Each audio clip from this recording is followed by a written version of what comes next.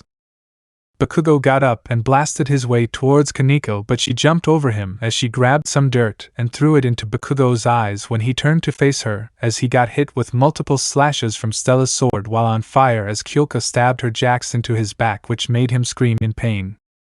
Kiba then rushed in and slashed Bakugo across the chest with his sword as Momo made a staff and hit Bakugo in the knees, which tripped him up as Rumi kicked him into the ground before kicking him back up and roundhousing him in the face. Bakugo got the dirt out of his eyes when Issei blasted him with a blast from the boosted gear. Issei. Try some of this, dragon shot! The blast sent Bakugo flying back as he kept getting more pissed off. Bakugo. How the buck are you this strong? Issei. I've been training a whole lot to not only to increase my strength, but to also be a better person. You should try that if you weren't a lost case. Bakugo got more pissed and tried to attack Issei, but Akino blasted him with lightning, which made her scream out loud in pain, to Akino's delight. Akino. Music to my ears. How's that mighty quirk helping you now, Baku-ichi?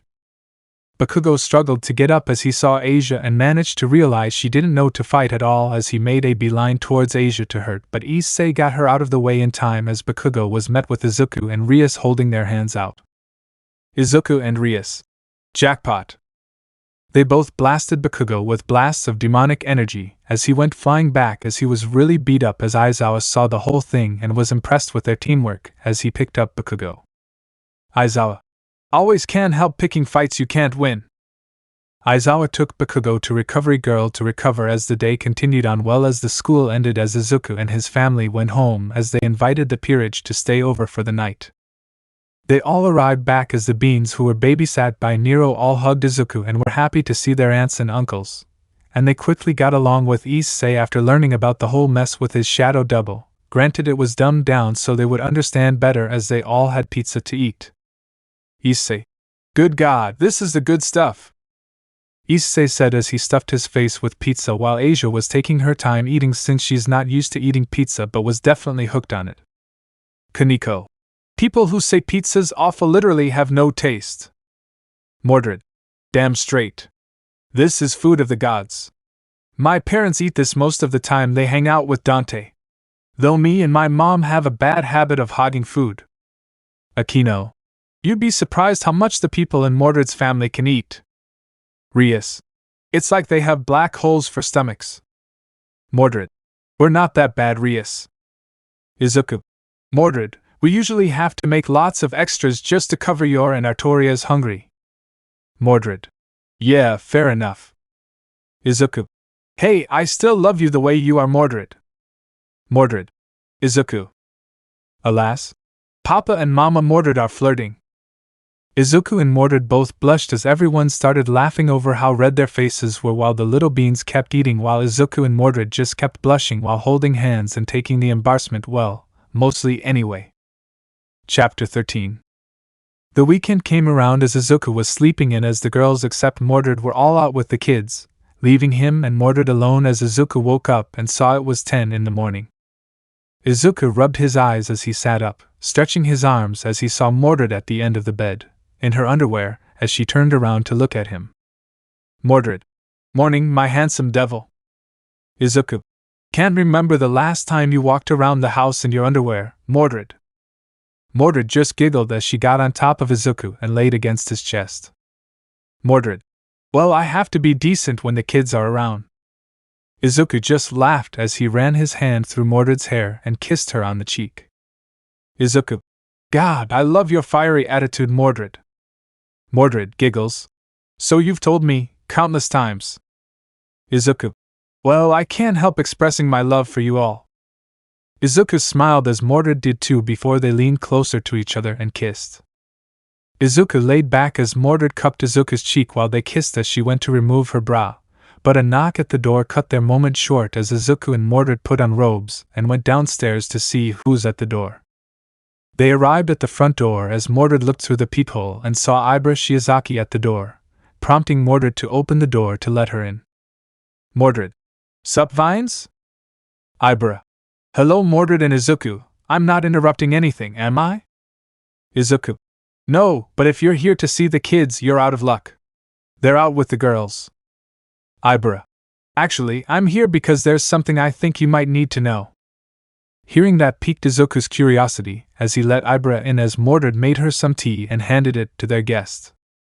Izuku. So, what is it you want to tell me? Ibra.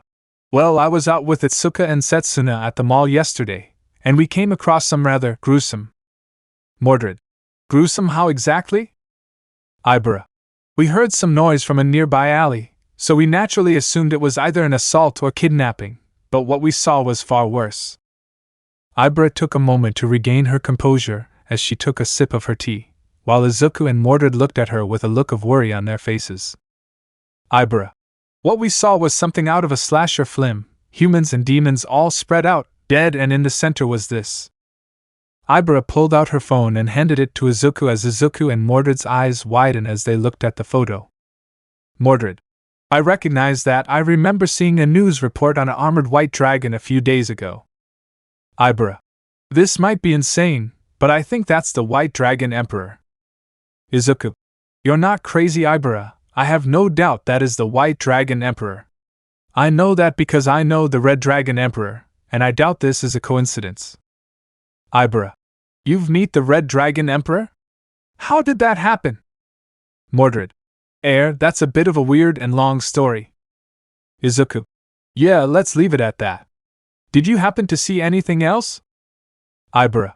Well, Setsuna did manage to see that someone else was with them. Mordred. Who? Ibara. Setsuna said that it was a woman with black hair, golden eyes, cat ears, and, in Setsuna's words, a sweet rack of massive hunkers. And I feel dirty just saying that out loud. The description Ibara gave piqued Izuku and Mordred's curiosity, especially the mention of cat ears. Izuku. Cat ears, the White Dragon Emperor's accomplice must be a Nikomata. Mordred nods her head as she looks at the holy girl sitting before them. Mordred.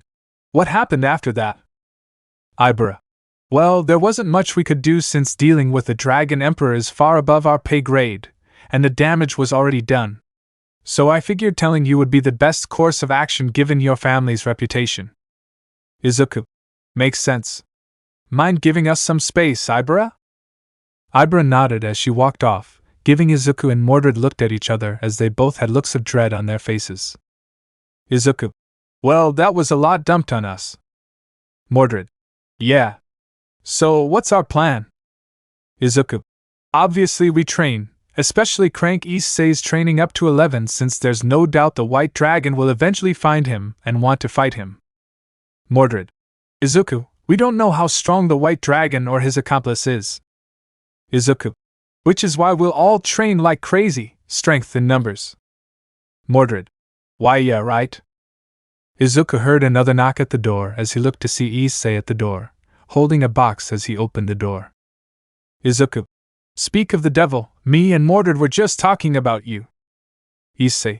Talk about good timing. Izuku. So, what's with the box? Issei. Well, you got a fireplace? Izuku. Got a fire pit in the backyard, why? Issei. I got all my porn in here, and I'm getting rid of it. Izuku. Nice first step. Though you did clear your search history, right? Issei. Haha, very funny. And FYI, I use incognito mode, I'm not an animal. Izuku. Relax, just busting your balls, dude. That came out weird. Izuku let Issei in as he set his box down as he saw Ibara talking with Mordred as he leaned to Izuku. Issei. Who's the vine-haired girl? Izuku. Ibara Shiozaki, classmate of ours at UA. Issei quickly realized that Ibara was religious, but Izuku quickly calmed his nerves. Izuku. Relax, she's got no problems with devils as long as they're not evil. Issei sighed with relief as Mordred quickly introduced Issei to Ibara as Izuku braced himself to tell Issei what Ibara told him, before showing the picture Ibara showed him and Mordred. Izuku. Issei, we're going to have a problem. Meanwhile, Dante was in the middle of a meeting with Makima, which Denji was able to set up as the two were sitting across from each other. Makima. I was pleasantly surprised to hear from Denji that the legendary demon hunter wanted to meet me. Dante. Kid's got lots of promise, and I was curious about his boss. Dante took a drink of a water bottle he brought with him while keeping his cool while taking to Makima, and due to Dante doing this job for years, he's developed a habit of knowing how to get people to talk without making it obvious. Makima. Your reputation definitely precedes you, Mr. Dante. Dante. I've been told many times on occasion, Ms. Makima. Makima. So, what did Denji tell you about me? Dante. The typical admiration stuff. You're kind, tough, brave, so I wanted to see if he was on the money. Dante and Makima kept eye contact during their discussion while Dante carefully chose his words, but in a manner that wasn't obvious as he got some information from Makima. Mostly being how she ended up coming across Denji in power, and it definitely raised suspension on his end, because Dante could sense the implication that Makima just sees them as tools, especially given Denji's upbringing. Dante, being devoid of friends and a family for most of his life, it's the perfect way to manipulate Denji to do what she wants, though what is it she actually wants? The conversation continued as it eventually came to the topic of Izuku, as Dante did confirm the fact that Izuku is indeed his son. Makima, you must be incredibly proud of your son. Dante, that's an understatement, kid's my pride and joy. No matter what, he always does everything he can do to get the job done. I couldn't be more proud of him. Makima, he sounds powerful. Dante, you can say that. Dante took another drink of water when he got a text from Izuku, giving a brief outline of what Ibra told him and Mordred about the white dragon as he looked at Makima. Dante, hate to cut things short, but I need to go. Something came up. Makima, I understand, Dante. Dante, I'll be in touch. Dante then headed out as he turned into his devil trigger, as he flew towards Izuku's home as he smirked to himself. Dante, alright then, the game begins, Makima, let's see what your angle is. Dante arrived at Izuku's place as he saw Izuku, Kalena, his daughters-in-law and Rias Peerage as Izuku continued telling what Ibra told him and Mordred, while she was keeping the kids distracted. And to say Drake was freaked out was an understatement. He was absolutely worried for Issei's safety while Issei was in shock, taking all this information in. Issei, so we have a rival? Drake, yes, and Albion's current host is far more powerful than you are, especially given he already has unlocked Balance Breaker. Stella, Balance Breaker? What's that? Dante, Balance Breaker is a state where the full power of the sacred gear can be fully utilized. Issei, so my Balance Breaker will be similar to his own, am I right? Drake, yes it will. Drake, while in Balance Breaker, the white one can use the ability of the sacred gear without limitation, unlike the 10-second window when not using Balance Breaker. Rumi, and that ability would be? Drake, the name should be obvious, Divine Dividing. Izuku, that's ironic. You boost power while your rival cuts power in half. Issei, yeah? That is funny. Kiba, so, the White Dragon Emperor is going to end up fighting Issei at some point. Drake, yes. Every time myself and Albion were passed down from host to host, they end up doing battle at some point in time. Gasper, so, it can't be avoided? Drake, not unless one of us dies before we clash. Kalena, yeah, that makes sense. Can't fight your rival if they kick the bucket. Issei, well, if I have to fight this guy at some point, guess I have no choice but to train. Rias, we'll help every step of the way, Issei. Izuku, yeah, friends always help their friends. Rias noticed Kaneko had a grim look on her face, thinking about the Nikomata working with the white dragon, which Izuku took notice of as he walked to her. Izuku, Kaneko, are you alright? Kaneko, Izuku, you said the white dragon has a partner who's a Nikomata? Izuku, well, it's highly likely that's the case. I can't see the White Dragon Emperor paling around with a human with a cat quirk. Why? Kaneko, what did she look like? Izuku, well, Ibara said she has black hair, golden eyes and a massive cup's eyes. Izuku saw Rias and Akino smirking as Izuku just rolled his eyes as Mordred and Kalena kneeled in front of Kaneko. Mordred, Kaneko, do you possibly know who she is? Kalena, you can tell us, shortcake. Kaneko, she's my older sister. Chapter 14. Izuku, your sister? Izuku and the others, with the exception of Rias, Akino and Kiba, were all shocked to learn Kaneko has a sister, as she had an extremely uneasy look on her face, prompting Kalena to hug her.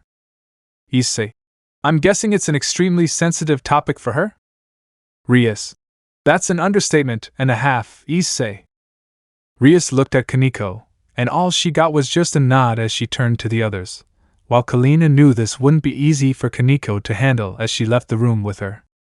Rias, it's a bit of a long story, but to make it short, Kaneko and her older sister Kuroko were taken in by a devil from the branch family of the House of Nibirius, which Kuroko was reincarnated as the bishop.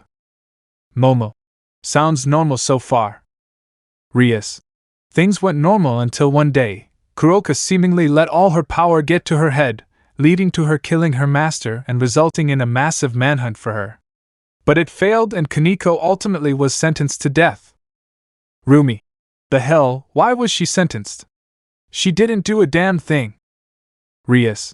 They were all afraid of Kaneko possibly becoming such a massive threat, though thankfully my brother came to her defense and smacked sense into everyone's heads. And afterwards he left Kaneko in my care, but the damage was already done. Izuku. Oh my god! Rias. All that trauma Kaneko experienced led to her having a deep depression, and she would have lost all her emotions if I didn't help her out of it. Mostly. Stella. What's that supposed to mean, Rias? Rias. There's still a part of Kaneko that's afraid of herself, causing her to not fully utilize her true potential. I tried to help her get past that, but I never got far enough. I'm not like Izuku in that regard. Everyone was shocked to hear what Kaneko went through while Izuku just clenched his fist out of anger, while Kalina overheard everything from the room she and Kaneko were in as she also clenched her fist out of anger as her eyes turned to dark yellow. Kalina, I swear, if I ever get my hands on her, I'll make her suffer for all the pain she put Kaneko through. Families aren't supposed to abandon each other. Shortly afterwards, Dante began training them all to get them all into shape, and to say it was intense would be an understatement. Dante really put them through the ringer, but not to the point they'll have lots of pain and temporary trauma for a few days, with the exception of Izuku, Kalina, and Mordred. Stella, panting. Holy hell, I don't remember Dante's training sessions being that strenuous. Rias. Why yeah. And I thought I'd get used to them by now, but nope. Mordred. Oh, quit being babies about it, it's not that bad. Me, Izuku and Kalina are perfectly fine. Momo. Oh, don't you start, Mordred, you don't count. Kyoka. Yeah, Izuku and Kalina are just really used to that. As for you, your parents are far from normal with most of the things they can do. Mordred. Oh, quit your hitching, Kyoka. Not my fault, my parents taught me well. Kyoka. I'll hitch to my heart's content, thank you very much. Kaneko was laying on the couch in lots of pain from the training while Kiba was on the ground, looking at the ceiling with a look on his face that looked like he was questioning all his life choices. And Issei tried to get something to eat from the kitchen, only to fall flat on his face due to his legs being really wobbly, but Ibra helped him up and got him to the kitchen. Dante. Not bad, kids. Take a well-earned break, we continue ass-kicking 101 in 2 hours. They all moaned, except for Izuku and Mordred, while Dante walked off to relax, as Asia looked at Akino, who was sleeping the pain off while Ibra helped Issei to the kitchen. Issei.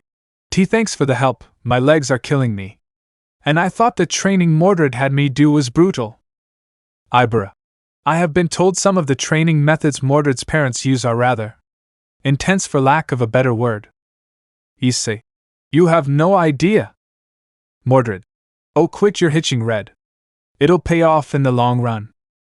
Issei rolled his eyes as he went to grab something to eat from the fridge, only for him to fall flat on his face again. Issei. Yep, should have seen that coming. Ibra helped Issei back up again before she went to grab something for Issei from the fridge, since Issei wasn't feeling picky as she handed him an apple.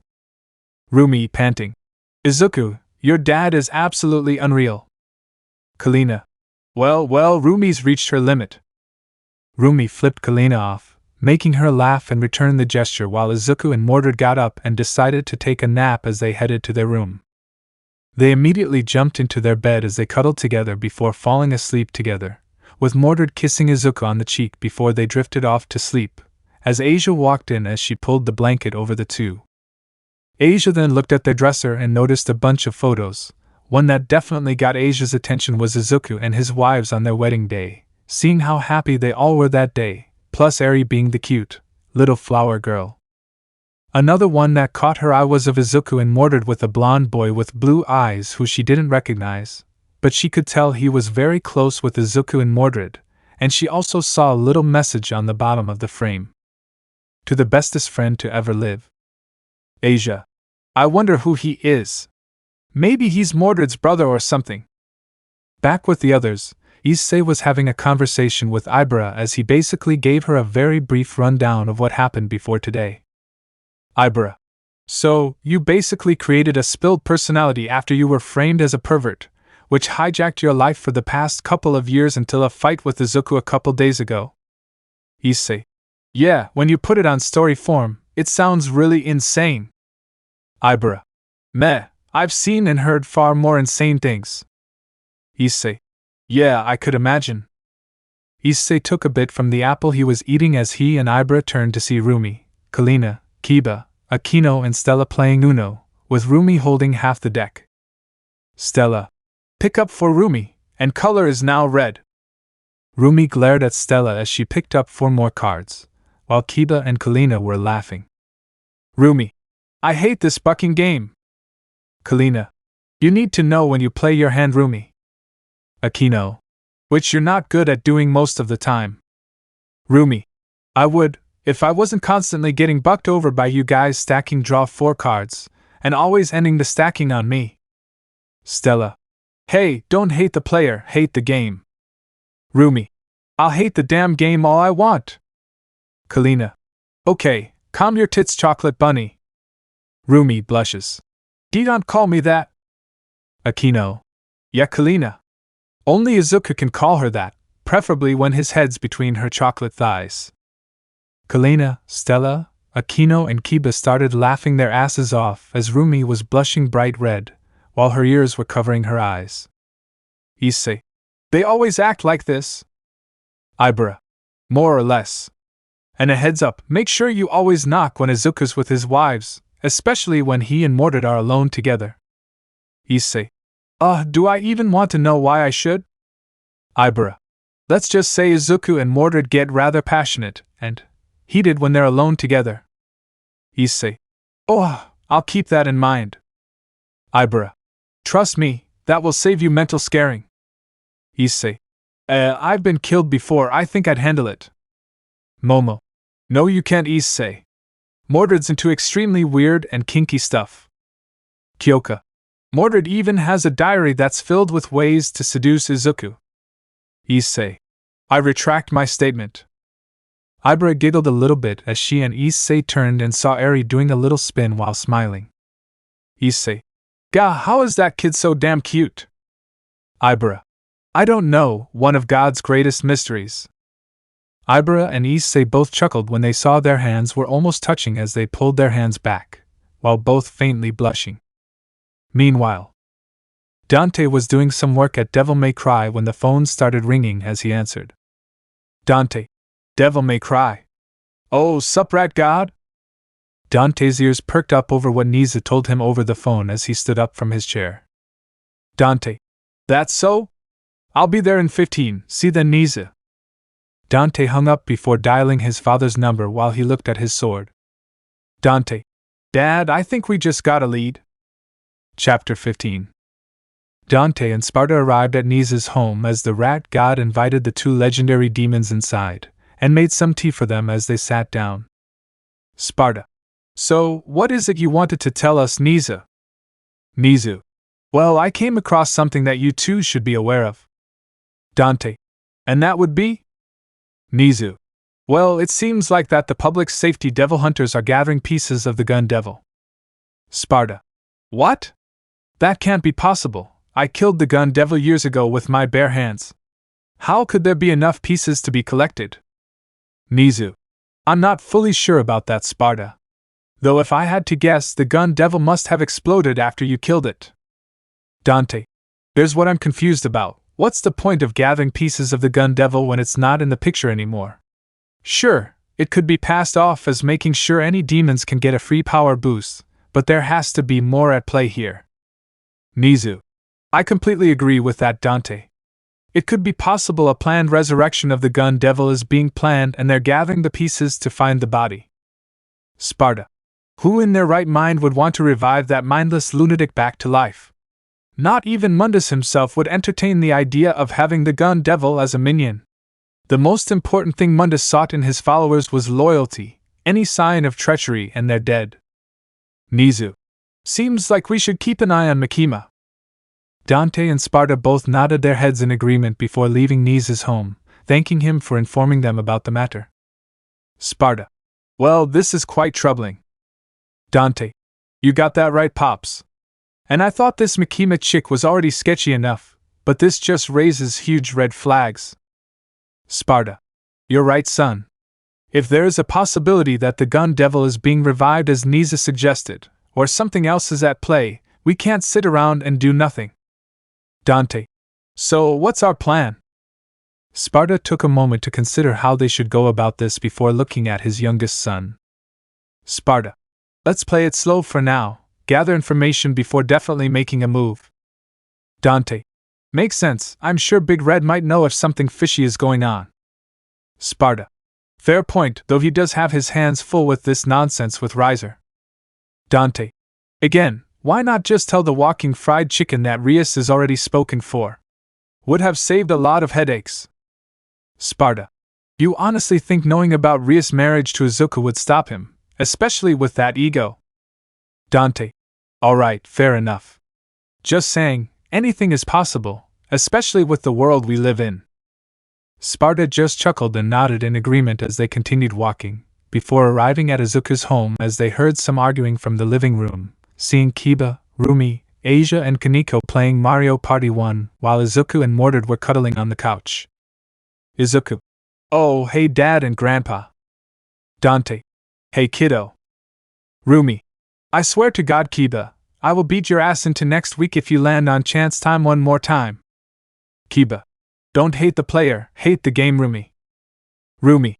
I can damn well do both, pretty boy. Sparta. So, what's exactly going on here, my grandson? Izuku. Rumi suggested we play Mario Party, but me and Mordred immediately said hell no, especially after what happened last time. Issei. What happened the last time you played Mario Party? Mordred. Let's just say there was a lot, and I mean a lot of swearing going around. Some punches were thrown and someone may have gotten fractured ribs. Izuku. It's alright, I walked it off after a minute. Issei was silent for a moment as he blinked while processing what he had just heard, as he then fell over before picking himself back up. Issei. I knew Mario Party tends to make people lose their shit at each other, but holy hell. That's just wow. Mordred. Yeah, Kiba likes to be a shit disturber whenever he plays Mario Party. Kiba. Hey, it's fun.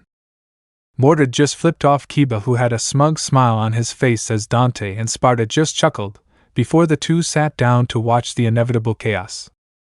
Sparta. Oh, this should be good. Dante. Oh, definitely. The two watched the game unfold, which ultimately ended up with Eri winning to do Kiba losing all his stars to Eri since she landed on chance time more than once in the last few rounds, leading to him being absolutely flabbergasted while Rumi was laughing her ass off while Eri was just happy since she had fun. Eri. Papa, Mama, Mordred, I won! Izuku. Great job, Eri. Izuku smiled as he and Mordred both gave Eri a hug while Mordred flipped off the still flabbergasted Kiba. Mordred. That's karma for you. How's it taste, Kiba? Rumi. Hopefully, very salty and bitter. Kiba. You guys suck. Mordred. Hey, maybe this will teach you not to be a massive shit disturber and a jackass while playing Mario Party. Kiba held his head down while Asia and Kaneko both gave Eri headpats to celebrate the little snowball winning. Asia. Good job for winning, Eri. Eri smiled as she gave Asia a hug, surprising her, but she ended up hugging the little snowball back. Eri. Thank you, Ms. Asia. Eri then yawned before she took a little nap, making everyone smile as Mordred picked up the sleeping snowball. Mordred. Seems like handing Kiba some ice-cold karma tucked the little snowball out. She chuckled before heading back to the couch to keep cuddling with Izuku, only now with the little snowball accompanying them. Kaneko then got up to use the bathroom when she walked past Izuku's room and saw one of the pictures were on the ground, before she walked inside to pick it up and saw what the picture was, which did pique her interest. Kaneko, what's the deal with the blonde goofball in bright tights standing with Izuku and Mordred? Kaneko looked at the photo for a little bit before she placed it back where it was before going to the bathroom like she originally intended. Kaneko, meh, probably another friend of theirs. Nothing for me to worry about. Meanwhile. Mordred. Eri's so cute and peacefully when she's sleeping. Izuku smiled as he stroked Mordred's cheek before the two married sword welders kissed. Izuku, you want to take a little trip to get a break from all the craziness in our lives, Mordred? Mordred, I'd love that, Izu. We can leave the kids with my parents. Izuku chuckled and hugged Mordred as Eri gently moved while in her sleep, much to the joy of Izuku and Mordred. Mordred, I love you, Izuku, and our family so much. You and our children mean the world to me. Izuku, you all mean the world to me too, Mordred. I love you all too. Chapter 16. Classes had wrapped up for the day at Ko as Issei was in the middle of texting Ibara, smiling at getting closer with the holy vine girl. Kiba, you're looking really happy today, Issei. Issei just smiled before getting up and walking out of the classroom with Kiba walking beside him. Issei, you have no idea, Kiba. Getting my head straight has really done a lot of favors for me. My grades have gone up, I'm getting into good shape and getting good with my sacred gear, and the girls here now are all cool with me. Kiba, having me, Rias, Akino, and Kaneko vouch for you also didn't hurt. Issei, yeah, I get it. I owe all of you guys big time, a lot. Like, it'll probably take like 10 or so years for me to pay all my hypothetical debts to you guys. Kiba, don't sweat it, dude, just keep on working on bettering yourself, that will be more than enough. Issei, yeah, I should have figured that's what you would say. Though I wonder what Izuku and the others are up to right now. Meanwhile, Izuku was sitting with his friends at his home, playing video games while Denki and Siro got everyone drinks. Both of them apologized to Izuku and his wives a day after Mineta was expelled and explained they were more or less being used by Mineta to constantly take the fall for everything he did. Plus were afraid of Bakugo, as Izuku and his wives all forgave the two as they were now part of the group. Mordred was currently in a debate with Mina on if it's pronounced GIF or JIF. Mordred, I have a question for you, Mina. I have a question. What does GIF stand for? Mina, Graphics Interchange Format. Mordred, Graphics Interchange Format. So if it was JIF, it would be Graphics Interchange Format. You do not call it a bucking graphics card. Kirito, both of you are pronouncing it wrong. It's pronounced Greg. Mordred, you are pronouncing it wrong too, Kirito. Kirito, you're pronouncing Jeff Greg. Mordred, I swear I will beat your ass so hard, I'll make pissed off Asuna look tame. Kirito, is it Greg or is it Jeff? Kirishima, no it's not, it's pronounced YFF. Izuku and Kyoka both did a spit take while laughing at what they just heard coming out of Kirishima's mouth. Izuku, yo, wait a minute, doesn't that have something to do with furries? I always feel like that furries have such a huge power level, they're not to be trifled with. Kirishima, they can just shoot you down in the street like a dog, and their faces won't show up on the CCTV footage because they have a bucking fursuit on. Denki, what the dog doing? Izuku laughing. Shut up, Denki. Izuku playfully hit Denki on the shoulder as they saw an exhausted Rumi who finished putting the kids asleep as she slumped against the couch. Rumi, God, putting the kids to sleep sucks ass. Momo, karma for constantly putting that on the rest of us. Rumi held her head down while Izuku and the others continued playing their video game while having a grand old time. Meanwhile, Nero was out with Sparta and Eva, getting things for a surprise party of the Little Beans while Eva was in the store as Nero and Sparta were both waiting outside the store. Nero, you sure we shouldn't be inside, making sure Grandma doesn't go overboard again? Sparta, Nero, you should know by now that nothing will stop your grandmother from going above and beyond for her grandchild, especially after last time. The two white-haired men both shivered at the thought before they both sensed two powerful demonic presences as they headed towards a nearby old building, catching a glimpse of both Vala and Kuroka talking. Nero, the hell? Who are those two? Sparta, that presence, it can't be. Nero, what can't be, Grandpa? Sparta, that boy, he's a descendant of Lucifer. Nero, what? That can't be right, I thought Lucifer's bloodline died when his grandson died. Sparta, clearly he lived long enough to have a son. The two continued to listen to the conversation between Vala and Kuroka. Vala, I assume it went well? Kuroka. Of course it did, those meta-liberation bastards had no idea what hit them. 100,000 men all brought down in a matter of minutes. Kuroka handed Valley a hard drive containing all of the information that was in the possession of the Meta-Liberation Army, members, affiliated companies, contributors, the whole 9 yards. Nero. The Meta-Liberation Army? I thought that was a thing of the past. Sparta. It must have been rebuilt in secret. Val. Good. Those bastards thought they had the right to perform mass genocide on humans who they saw as beneath them. They make me sick. Reminds me of my bastard father. Nero. Seems like someone has daddy issues. Kuroka. Though I did leave the Grand Commander alive along with that reporter woman. Val. Good. Yatsubashi can just sit and watch his sick dream go up in smoke, and that reporter woman can spread our message. Kuroka. And what do we do about the Cows Brigade? Ophis clearly didn't get the memo that we are not interested in joining. Nero. Ophis? Who the hell is Ophis? Sparta. I'm not sure, Nero, though I'm guessing whoever that is the Cows Brigade's new leader.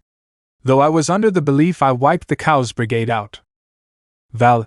TCH, Ophis can make as many claims as she want. I have no business joining a group of terrorists, let alone a group that was originally destroyed by Sparta. Kuroka, sarcastic tone.